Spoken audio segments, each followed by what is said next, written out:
नमस्कार, स्वागत है आपका आपके अपने चैनल विद्यादायिनी में। आज की इस वीडियो में हम लोग बात करेंगे यूपीएसआई 2017 का जो एग्ज़ाम ऑनलाइन हुआ था दिसंबर 2017 में, उसका हम पूरा आज एनालिसिस देखेंगे कि वो पेपर कैसा आया था, कौन सा सब्जेक्ट जो था वो मॉडरेट था, इजी था या डिफ़िकल्ट था, इजी टू मॉडरेट था। ये सब कुछ मैं आपको अपने एक्सपीरियंस के आधार पर और बाकी शिफ्ट का जो पेपर था बाकी और डेज़ में उसको भी मैंने देखा हुआ है अच्छे से, उसको भी एनालाइज़ किया है। उसके बाद में मैं ये एनालिसिस आप लोगों को प्रोवाइड करा रही हूँ जिससे कि आपको आगे की तैयारी में हेल्प मिल सके। तो शुरू करने से पहले मैं आप लोगों को एक और न्यूज़ देना चाहती हूँ। बहुत सारे जो स्टूडेंट्स हैं उनके माइंड में ये क्वेश्चन आ रहा है कि मैम भर्ती कब से आएगी।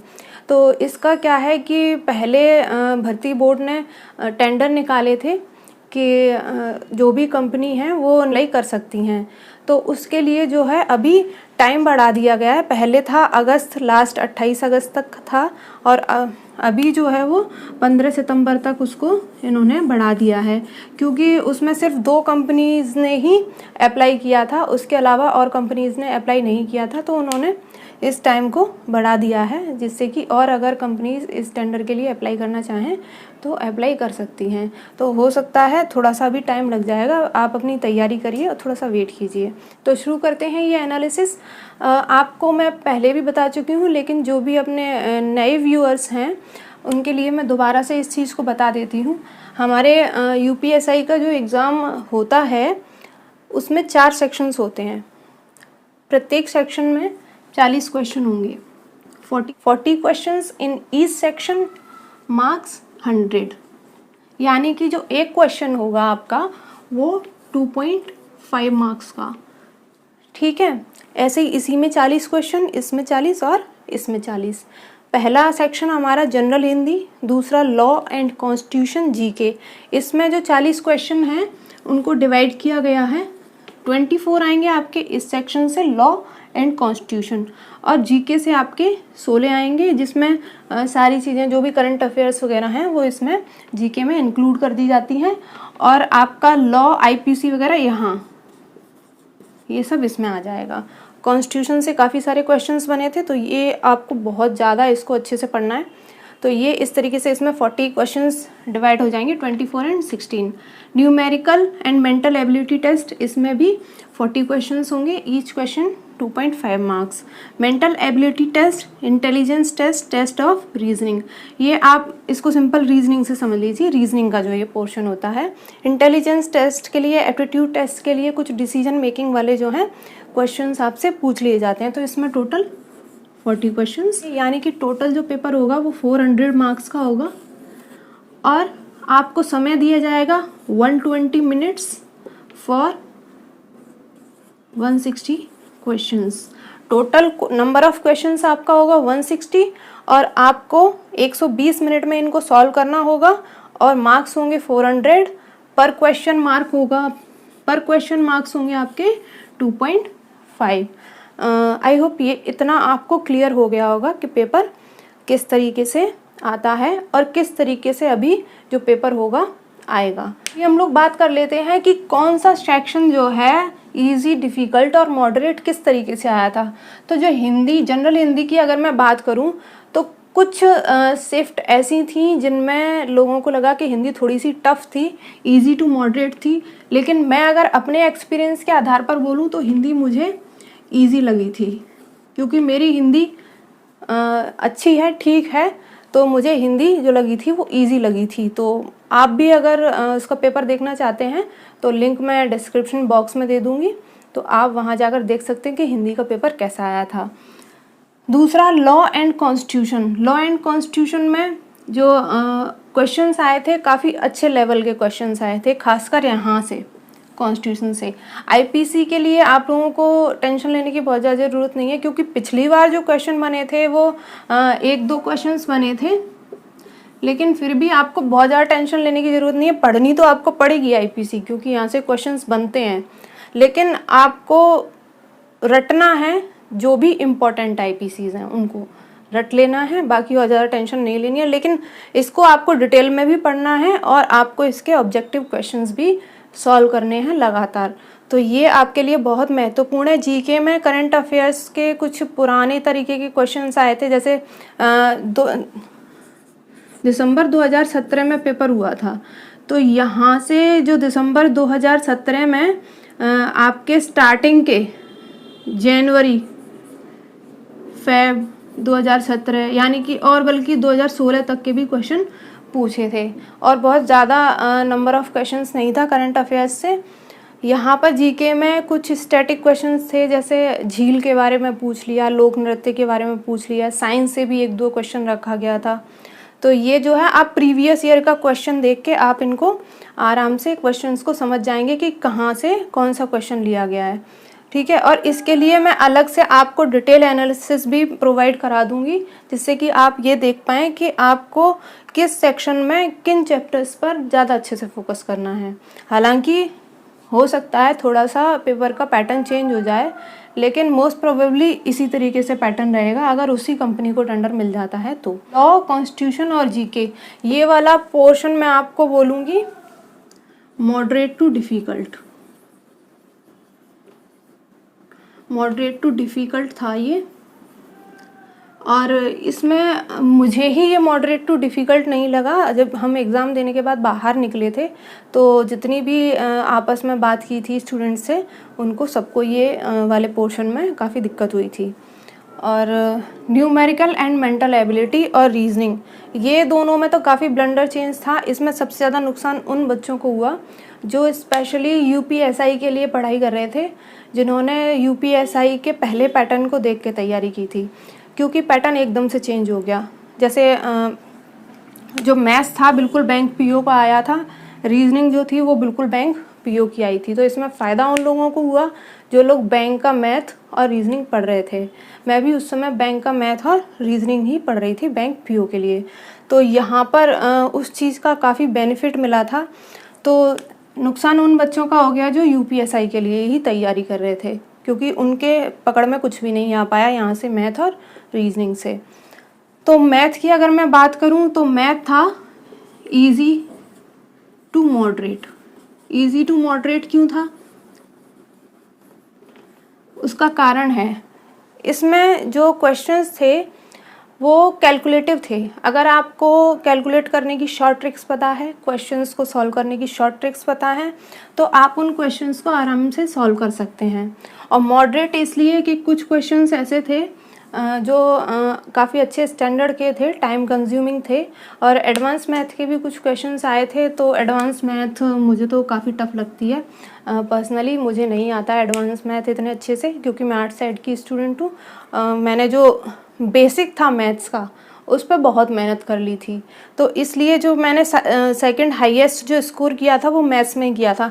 मैथ्स में मैंने 70 और हिंदी में मैंने 80 स्कोर किया था आउट ऑफ 100, क्योंकि ये था मेरा स्ट्रॉन्गेस्ट पॉइंट और ये था मेरा वीकेस्ट पॉइंट। तो मैथ का मुझे बहुत डर था कि कहीं इसमें मैं सेक्शनल भी क्वालिफाई कर पाऊँगी, क्योंकि उसमें उस समय 50% कंपलसरी था आपका सब्जेक्ट वाइज क्वालिफाई करना। जैसे अगर आपने 40 क्वेश्चन यहाँ करने हैं, मतलब टोटल आपको 40 क्वेश्चंस यहाँ दिए गए हैं, तो आपको 20 क्वेश्चंस करेक्ट अटेम्प्ट करने होंगे। नेगेटिव मार्किंग नहीं थी, तो जितना भी आप करेक्ट अटेम्प्ट कर रहे थे उतना मार्क्स आपको यहाँ मिलना था। तो 50% के वजह से मुझे यहाँ बहुत डर था कि मैं न्यूमेरिकल एबिलिटी में 50% अटेम्प्ट कर पाऊँगी या नहीं कर पाऊँगी, इसको मैं क्वालिफाई कर पाऊँगी या नहीं कर पाऊँगी। तो यहाँ पर जो है मैंने काफ़ी अच्छी मेहनत कर ली थी, इसलिए यहाँ पर मेरा स्कोर अच्छा रहा, और ये मेरा स्ट्रॉन्गेस्ट पॉइंट था, इसको मैंने थोड़ा सा और पॉलिश किया, तो यहाँ पर मैंने इतना स्कोर कर लिया। हालांकि इतना स्कोर करना कोई बड़ी बात नहीं है, लेकिन फिर भी जिसकी भाई मैथ्स वीक है, जो आर्ट साइड का स्टूडेंट है, जिसने मैथ्स नहीं पढ़ी है, उसके लिए इट्स अ बिग डील। तो इसमें काफ़ी सारे कैलकुलेटिव क्वेश्चंस थे आपके सिंप्लीफिकेशन के, डीआई भी आया था इसमें, तो उसमें भी काफ़ी अच्छी कैलकुलेशन दी थी। तो आपको अगर आपने बेसिक पे जैसे कैलकुलेशन की, मल्टीप्लाई की, एडिशन की, इन सब की आप अगर शॉर्ट ट्रिक सीख लेते हैं तो यहाँ पर आप अच्छा स्कोर कर सकते हैं। आपको टेंशन लेने की ज़रूरत नहीं है कि आप मैथ्स से नहीं हैं, आप आर्ट्स या कॉमर्स से, आप मैथ्स में अच्छा स्कोर करके ले जाएंगे। ये था ईजी टू मॉडरेट। नेक्स्ट आपका मेंटल एप्टीट्यूड टेस्ट या रीजनिंग भी मैं आपको बता दूं, यहाँ पे रीजनिंग जो आई थी वो बिल्कुल बैंक पीओ जैसी आई थी, तो इसीलिए यहाँ पर भी उन बच्चों को फ़ायदा हुआ जो बैंक का रीजनिंग पढ़ रहे थे।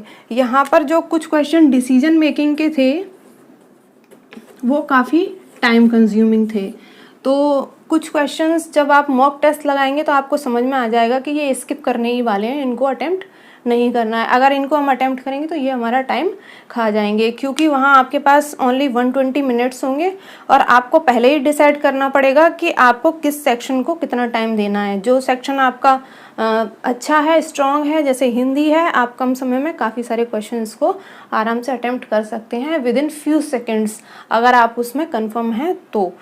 और इसमें भी आपको, अगर आपने इसको अच्छे से पढ़ लिया तो आपको क्वेश्चन सॉल्व तो नहीं करना है, आपको बस क्वेश्चन पढ़ के आंसर टिक करना है। तो इन दोनों सेक्शंस में आप टाइम बचा के इन दोनों में आप उसको ऐड कर सकते हैं, तो आपको इन दोनों के लिए अच्छे से टाइम मिल जाएगा। लेकिन फिर भी ऐसा नहीं है कि आप एक ही क्वेश्चन में 10-15 मिनट जो है ख़राब कर दें, तो ये नहीं करना है आपको। तो इसलिए इसमें कुछ क्वेश्चन जो थे वो स्किप करने ही वाले थे, वो आपको मॉक टेस्ट लगाने के बाद में आएगा कि कौन से क्वेश्चन हमारे स्किप करने वाले हैं, इनको हमें सॉल्व करने की ज़रूरत नहीं है। बाकी इसमें जो क्वेश्चन आए थे सिटिंग अरेंजमेंट के आए थे और नंबर सीरीज़ के आए थे, और सबसे ज़्यादा जो लोगों को शॉक करने वाले क्वेश्चन थे वो थे मशीन इनपुट के। यहाँ आया था मशीन इनपुट, ये जो है बैंक में ही आते हैं मशीन इनपुट के क्वेश्चंस, और ये टॉपिक मेरा काफ़ी अच्छा है। और पजल्स भी जो हैं काफ़ी इनकी प्रैक्टिस हो रखी थी, तो पजल्स में भी कोई दिक्कत नहीं आई। देखिए पजल्स ऐसी होती हैं कि पजल अगर आपकी सॉल्व हो गई तो आपके 5 नंबर आराम से बन जाएंगे, क्योंकि वो जो आंसर होते हैं वो आपके कंफर्म होते हैं। आपने पजल सॉल्व कर ली, 5 नंबर आपको फटाफट उसमें मिल जाएंगे, आप क्वेश्चन को आंसर कर देंगे। मशीन इनपुट में भी कम से कम 3 क्वेश्चन थे एक क्वेश्चन से, आप मशीन इनपुट का एक क्वेश्चन सॉल्व कर लेंगे, उससे आपको 3 नंबर मिल रहे थे। तो ये कुछ क्वेश्चंस ऐसे थे जो काफ़ी हेल्पिंग थे जिन्होंने इन चैप्टर्स को किया था उनके लिए। और पहले ये कभी यूपीएसआई के इतिहास में नहीं आया मशीन इनपुट, तो जो बच्चे यूपीएसआई को फोकस कर रहे थे उनको मशीन इनपुट के बारे में नहीं पता था। इस सेक्शन को मैं जो आपको बताऊंगी ये था मॉडरेट। इसमें कुछ क्वेश्चंस इजी भी थे, जैसे आपके ब्लड रिलेशन हुआ और कोडिंग डिकोडिंग हुई, इस तरह के क्वेश्चन भी आए थे। लेकिन इसमें सेक्शनल क्वालिफाई करना इस वाले पोर्शन में और इस वाले पोर्शन में सबसे ज़्यादा बच्चों ने इसी में सेक्शनल क्वालिफाई नहीं कर पाए। दोनों में बच्चों का सेक्शनल क्वालिफाई हुआ था अच्छे से। तो आप लोगों को जो है सबसे पहले आपको अपना स्ट्रॉन्गेस्ट पॉइंट देखना है और आपको अपना वीकेस्ट पॉइंट देखना है और उन दोनों को टारगेट करना है।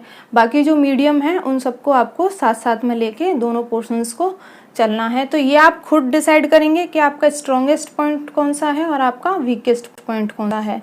ये रही बात पेपर की कि पेपर कैसा आया था ऑल ओवर। सब्जेक्ट वाइज भी एनालिसिस प्रोवाइड कराऊंगी, जिससे कि जो बच्चे कोई आर्ट साइड से हैं, मैथ्स नहीं पढ़ा है, तो वो मैथ्स को टारगेट कर पाएँ ठीक से, और जो बच्चे मैथ्स या साइंस के हैं जिन्हें जीएस में प्रॉब्लम है वो जीएस को सही से टारगेट कर पाएँ या हिंदी को सही से टारगेट कर पाएँ।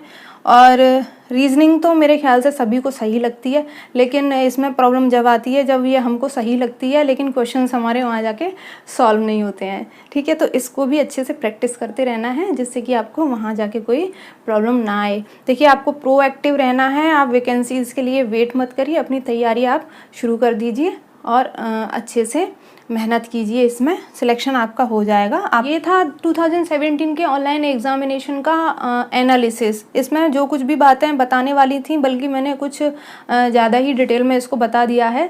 और मैंने टेलीग्राम पर एक नया चैनल बनाया है यूपीएसआई 2020 क्विजेस एंड नोट्स, वहाँ पर आप जाकर उसको ज्वाइन कर सकते हैं। अगर आपको डेली क्विजेस चारों सब्जेक्ट से आपको वहाँ पर डेली क्विजेस मिलेंगे, स्टैंडर्ड क्विजेस होंगे, प्रीवियस पेपर से रिलेटेड क्विजेस होंगे, और जितने भी मेरे पास प्रीवियस पेपर्स अवेलेबल हैं तो वो मैं आपको वहाँ पर प्रोवाइड करा रही हूँ। आप वहाँ पर जाकर प्रीवियस पेपर भी डाउनलोड कर सकते हैं, आपको करंट अफेयर्स भी अवेलेबल कराया जाएगा, और आप क्विजेस और नोट्स और स्टडी मटेरियल वहाँ से यूपीएसआई 2020 की आपकी तैयारी के लिए आप ले सकते हैं। तो आज की वीडियो में इतना ही। अगर आपको वीडियो पसंद आया हो तो वीडियो को लाइक ज़रूर करिए और चैनल पर नए हैं तो सब्सक्राइब कर दीजिए, प्रेस द बेल आइकन, जिससे कि आपको आने वाली वीडियोज़ की नोटिफिकेशन समय से मिल जाए और आप प्रत्येक वीडियो को देख पाएँ और उसका लाभ उठा पाएँ। वीडियो को शेयर कीजिए ज़्यादा से ज़्यादा, जिससे कि और स्टूडेंट्स तक भी ये वीडियो पहुँचे। Thanks for watching. जय हिंद।